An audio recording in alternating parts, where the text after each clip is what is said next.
Hi friends, welcome to mobile and tricks. ഓരോ ദിവസവും പുതിയ ടെക്നോളജികൾ വന്നുകൊണ്ടിരിക്കുകയാണ്.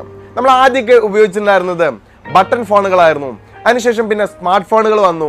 അതിനുശേഷം ഇപ്പോൾ സ്മാർട്ട് ഫോണിൽ തന്നെ ഇൻ ഡിസ്പ്ലേ ഫിംഗർ പ്രിന്റ് എന്നുള്ള ലെവൽ വരെ എത്തിയിരിക്കുകയാണ്.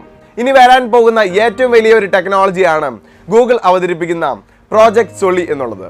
നമ്മുടെ കൈയുടെ ആക്ഷൻ ഉപയോഗിച്ചുകൊണ്ട് ഓരോ കാര്യങ്ങൾ നിയന്ത്രിക്കാൻ സാധിച്ചാൽ, അല്ലെങ്കിൽ ഓരോ ഗാഡ്ജറ്റിനെ നിയന്ത്രിക്കാൻ സാധിച്ചാൽ എങ്ങനെ ഉണ്ടാവും? നമ്മുടെ കൈയുടെ ആക്ഷൻ ഉപയോഗിച്ചുകൊണ്ട് വാച്ച് നിയന്ത്രിക്കാൻ സാധിക്കും, അതുപോലെ തന്നെ സ്മാർട്ട് ഫോൺ നിയന്ത്രിക്കാൻ സാധിക്കും, ലാപ്ടോപ്പ് നിയന്ത്രിക്കാൻ സാധിക്കും. വലിയൊരു പ്രോജക്റ്റ് തന്നെയാണ്. ഇതിൻ്റെ ഡീറ്റെയിൽസ് ആണ് നമ്മൾ ഈ വീഡിയോയിലൂടെ നോക്കുവാൻ പോകുന്നത്. നിങ്ങൾ ആദ്യമായിട്ടാണ് മൊബൈൽ ആൻഡ് ട്രിക്സ് എന്ന ഈ യൂട്യൂബ് ചാനൽ കാണുന്നതെങ്കിൽ വീഡിയോക്ക് തൊട്ട് താഴെ കാണുന്ന സബ്സ്ക്രൈബ് എന്ന ബട്ടൺ ക്ലിക്ക് ചെയ്തുകൊണ്ട് ചാനൽ സബ്സ്ക്രൈബ് ചെയ്യുക. കൂടാതെ തൊട്ടടുത്ത് കാണുന്ന നോട്ടിഫിക്കേഷൻ ബെല്ലോടി ഓൺ ചെയ്ത് വെച്ച് കഴിഞ്ഞാൽ ഞാൻ അപ്ലോഡ് ചെയ്യുന്ന ഇതുപോലുള്ള വീഡിയോകൾ നിങ്ങൾക്ക് തുടർന്നും ലഭിക്കുന്നതായിരിക്കും. നമുക്ക് വീഡിയോയിലേക്ക് കടക്കാം. എല്ലാവർക്കും വീഡിയോയിലേക്ക് സ്വാഗതം. ഞാൻ അനീഷ് എബ്രഹാം.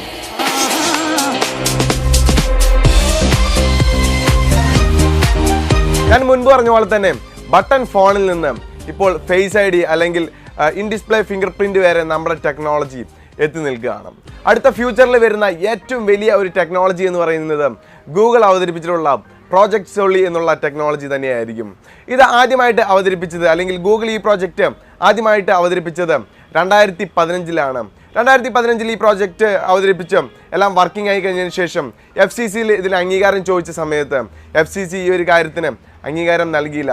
എന്നാൽ 2019 ഈ വർഷം ഈ ഒരു പ്രോജക്റ്റിന് അംഗീകാരം ലഭിക്കാൻ ചാൻസ് ഉണ്ട് എന്നാണ് നമുക്ക് അറിയാൻ സാധിച്ചത്. 2019 അല്ലെങ്കിൽ 2020 കൂടി തന്നെ പ്രോജക്റ്റ് സോളി എന്നുള്ള പ്രോജക്റ്റ് ഇംപ്ലിമെന്റ് ചെയ്തിട്ടുള്ള ഗാഡ്ജറ്റുകൾ ഇറക്കാൻ സാധിക്കുമെന്നാണ് ടെക് ലോകം വിലയിരുത്തിക്കൊണ്ടിരിക്കുന്നത്. ഇനി നമ്മൾ നോക്കാൻ പോകുന്നത് എന്താണ് പ്രോജക്റ്റ് സോളി. ഞാൻ മുൻപ് പറഞ്ഞ പോലെ തന്നെ ഹ്യൂമൻ ഹാൻഡിന്റെ ആക്ഷനുകൾ ഉപയോഗിച്ചുകൊണ്ട് ഓരോ ഗാഡ്ജറ്റുകളും നമുക്ക് നിയന്ത്രിക്കാൻ സാധിക്കും. ഇപ്പോൾ എക്സാമ്പിളായിട്ട് ഒരു സ്പീക്കറിൻ്റെ സൗണ്ട് കൂട്ടണമെങ്കിലോ കുറയ്ക്കണമെങ്കിലോ നമ്മൾ ഇതുപോലുള്ള ഒരു ആക്ഷൻ കൊടുത്താൽ മതി. ആ സ്പീക്കറിൻ്റെ സൗണ്ട് കൂട്ടാനും കുറയ്ക്കാനും സാധിക്കുന്നതാണ്. അതുപോലെ തന്നെ ഒരു TV ഓൺ ആക്കാനും ഓഫ് ആക്കാനും നമ്മൾ ഇതുപോലെ ഒരു പവർ ബട്ടണിൽ പ്രസ് ചെയ്യുന്ന ഒരു ആക്ഷൻ കൊടുത്താൽ മതി. അതുകൊണ്ട് തന്നെ ആ TV ഓൺ ആവുന്നതായിരിക്കും. ഇതുപോലെ തന്നെ ഹ്യൂമൻ ഹാൻഡ് ഉപയോഗിച്ചുകൊണ്ട് ഓരോ ഗാഡ്ജറ്റിനെയും അതുപോലെ തന്നെ ഓരോ ഡിവൈസിനെയും നിയന്ത്രിക്കാൻ സാധിക്കുന്നതിനെ ഗൂഗിൾ വിളിക്കുന്ന പേരാണ് പ്രോജക്റ്റ് സോളി എന്നുള്ളത്. നമ്മൾ ഇത്ര നേരം പരിശോധിച്ചത് എന്താണ് പ്രോജക്റ്റ് സോളി എന്നുള്ളതാണ്. പ്രോജക്റ്റ് സോളിയെ കുറിച്ച് ചെറിയൊരു ധാരണയെങ്കിലും നിങ്ങളുടെ മനസ്സിലേക്ക് കയറിയിട്ടുണ്ടാവുമെന്ന് വിശ്വസിക്കുകയാണ്. ഇനി നമ്മൾ അടുത്തായിട്ട് നോക്കാൻ പോകുന്നത് എങ്ങനെയാണ് ഈ പ്രോജക്റ്റ് സോളി വർക്ക് ചെയ്യുന്നത് എന്നുള്ളതാണ്.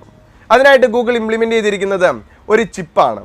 എന്ത് ചിപ്പാണ്, എങ്ങനത്തെ ചിപ്പാണ് എന്നൊന്നും നമുക്കറിയാൻ സാധിച്ചിട്ടില്ല. പക്ഷേ ഈ ചിപ്പിനുള്ളിൽ ഒരു റഡാർ ഉണ്ട്. നോർമലി നമ്മൾ ഫ്ലൈറ്റിലൊക്കെ കണ്ടുവരുന്ന അതേ ഒരു റഡാർ ബേസ്ഡ് സിസ്റ്റം തന്നെയാണ് ഈ ചിപ്പിലും അവർ ഉപയോഗിച്ചിരിക്കുന്നത്.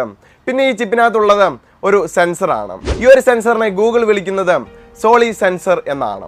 അപ്പോൾ ഇനി നമ്മൾ നോക്കാൻ പോകുന്നത് എങ്ങനെയാണ് ഈ ഒരു പ്രോജക്റ്റ് റിയൽ ആയിട്ട് വർക്ക് ചെയ്യുന്നത് എന്നുള്ളതാണ്. ഞാൻ പറഞ്ഞിരുന്നു ഈ ഒരു ചിപ്പിൽ സോളി സെൻസർ ഉണ്ട്. ഈ സോളി സെൻസർ ഹൈ സ്പീഡുള്ള ഇലക്ട്രോ മാഗ്നറ്റിക് വേവ്സിനെ ഒരു നിശ്ചിത ഫ്രീക്വൻസിയിൽ പുറത്തേക്ക് വിടും. ഈ പുറത്തേക്ക് വിടുന്ന സമയത്ത് നമ്മളിവിടെ നിന്ന് കുറേ ആക്ഷൻസ് ഒക്കെ കാണിക്കും. ഇപ്പോൾ സൗണ്ട് കൂട്ടാനും കുറയ്ക്കാനൊക്കെ നമ്മളിങ്ങനെ, ഇപ്പോൾ ഞാൻ സൗണ്ട് കുറയ്ക്കാനായിട്ട് ഈ ഒരു ആക്ഷൻ കാണിക്കുകയാണ്. ഒരു സ്പീക്കറിൻ്റെ സൗണ്ട് കുറയ്ക്കാനായിട്ട് ഈ ഒരു ആക്ഷൻ കാണിക്കുകയാണ്. നമ്മുടെ 5 വിരലുകളും ഉപയോഗിച്ച് നമ്മൾ ഇതുപോലെ കുറേ ആക്ഷനുകൾ കാണിക്കുന്ന സമയത്ത് അവിടെ നിന്ന് ഹൈ സ്പീഡിൽ വരുന്ന ഇലക്ട്രോ മാഗ്നറ്റിക് വേവ്സ് നമ്മുടെ ഈ കൈയുടെ ഈ ഭാഗങ്ങളിൽ തട്ടുകയും ഈ ഒരു വേവ്സ് വേറൊരു എനർജി ആയിട്ട് തിരിച്ച് റഡാറിൻ്റെ ആൻറ്റിനയിൽ പോയി പതിക്കുകയും ചെയ്യും. റഡാർ ആൻറ്റിനയിൽ വന്ന് പതിക്കുന്ന ഈ സിഗ്നൽസിനെ റഡാർ ചെയ്യുന്ന പരിപാടി എന്താണെന്ന് വെച്ചിട്ടുണ്ടെങ്കിൽ അതിൻ്റെ മെഷർമെൻറ്റ് ചെയ്യും. എക്സാമ്പിളായിട്ട് ഇപ്പോൾ അതിൻ്റെ ആ ഒരു ഫ്രീക്വൻസിയുടെ വെലോസിറ്റി കാൽക്കുലേറ്റ് ചെയ്യും, ടൈം ഡിലേ കാൽക്കുലേറ്റ് ചെയ്യും, അതുപോലെ തന്നെ ഓറിയൻറ്റേഷൻ, സൈസ്, ഷേപ്പ് തുടങ്ങിയ എല്ലാ കാര്യങ്ങളും, വെലോസിറ്റി തുടങ്ങിയ എല്ലാ കാര്യങ്ങളും ഈ റഡാർ എന്ത് ചെയ്യും, കാൽക്കുലേറ്റ് ചെയ്യും. മെഷർമെൻറ്റിന് ശേഷം റഡാർ ഒരു ഇൻഫർമേഷൻ കളക്ട് ചെയ്യുകയും ഈ ഇൻഫർമേഷൻ വാല്യൂ നമ്മുടെ ഡിവൈസിലേക്ക് പാസ് ചെയ്യുകയാണ് ചെയ്യുന്നത്. ആ ഒരു രീതിയിലാണ് നമ്മുടെ ഡിവൈസുകളെല്ലാം നമ്മുടെ ആക്ഷനുകൾ ഉപയോഗിച്ച് വർക്ക് ചെയ്യുന്നത്. പ്രോജക്റ്റ് സോളിയെ കുറിച്ച് ചെറിയൊരു ഇൻഫർമേഷൻ എങ്കിലും നിങ്ങൾക്ക് ലഭിച്ചെന്ന് തന്നെ വിശ്വസിക്കുകയാണ്. ഈ പ്രോജക്റ്റ് സോളി നിലവിൽ വന്നു കഴിഞ്ഞാൽ ഏറ്റവും ബെനിഫിറ്റ് ഉണ്ടാക്കാൻ പറ്റുന്ന ഒരു കാര്യം എന്ന് പറയുന്നത് നമ്മുടെ ടൈമിൽ തന്നെയാണ്. ഇപ്പോൾ എക്സാമ്പിളായിട്ട് നമ്മൾ 1 മണിക്കൂർ കൊണ്ട് എഡിറ്റ് ചെയ്യുന്ന ചില കാര്യങ്ങളെല്ലാം നമുക്ക് വളരെ പെട്ടെന്ന് തന്നെ എഡിറ്റ് ചെയ്യാൻ സാധിക്കും. കാരണം നമ്മുടെ കൈയുടെ ആക്ഷൻ ഉപയോഗിച്ചുകൊണ്ടാണ് കമ്പ്യൂട്ടർ എല്ലാം വർക്ക് ചെയ്യുന്നത്. അതുപോലെ തന്നെ സ്മാർട്ട് ഫോണും മറ്റെന്ത് ഡിവൈസ് ആയാലും നമുക്ക് പെട്ടെന്ന് തന്നെ ഉപയോഗിക്കാൻ സാധിക്കും എന്നുള്ളതാണ്. അപ്പോൾ പ്രോജക്ട് സോളിയെ കുറിച്ചുള്ള ഈ ഒരു വീഡിയോ നിങ്ങൾക്ക് എല്ലാവർക്കും ഇഷ്ടപ്പെട്ടെന്ന് തന്നെ വിശ്വസിക്കുകയാണ്. ഇതുപോലുള്ള കൂടുതൽ ഇൻഫോർമേറ്റീവ് ആയിട്ടുള്ള വീഡിയോകൾ നിങ്ങൾക്ക് തുടർന്നും ലഭിക്കുവാൻ മൊബൈൽ ആൻഡ് ട്രിക്സ് എന്ന ഈ യൂട്യൂബ് ചാനൽ സബ്സ്ക്രൈബ് ചെയ്യുക. വീഡിയോ ഇഷ്ടപ്പെട്ടെങ്കിൽ ലൈക്ക് ചെയ്യുക. നിങ്ങളുടെ ഫ്രണ്ട്സിലേക്ക് ഈ വീഡിയോ ഷെയർ ചെയ്ത് കൊടുക്കുക. ഓക്കെ ഫ്രണ്ട്സ്, മറ്റൊരു വീഡിയോയിൽ കാണുന്നവരെ ബൈ.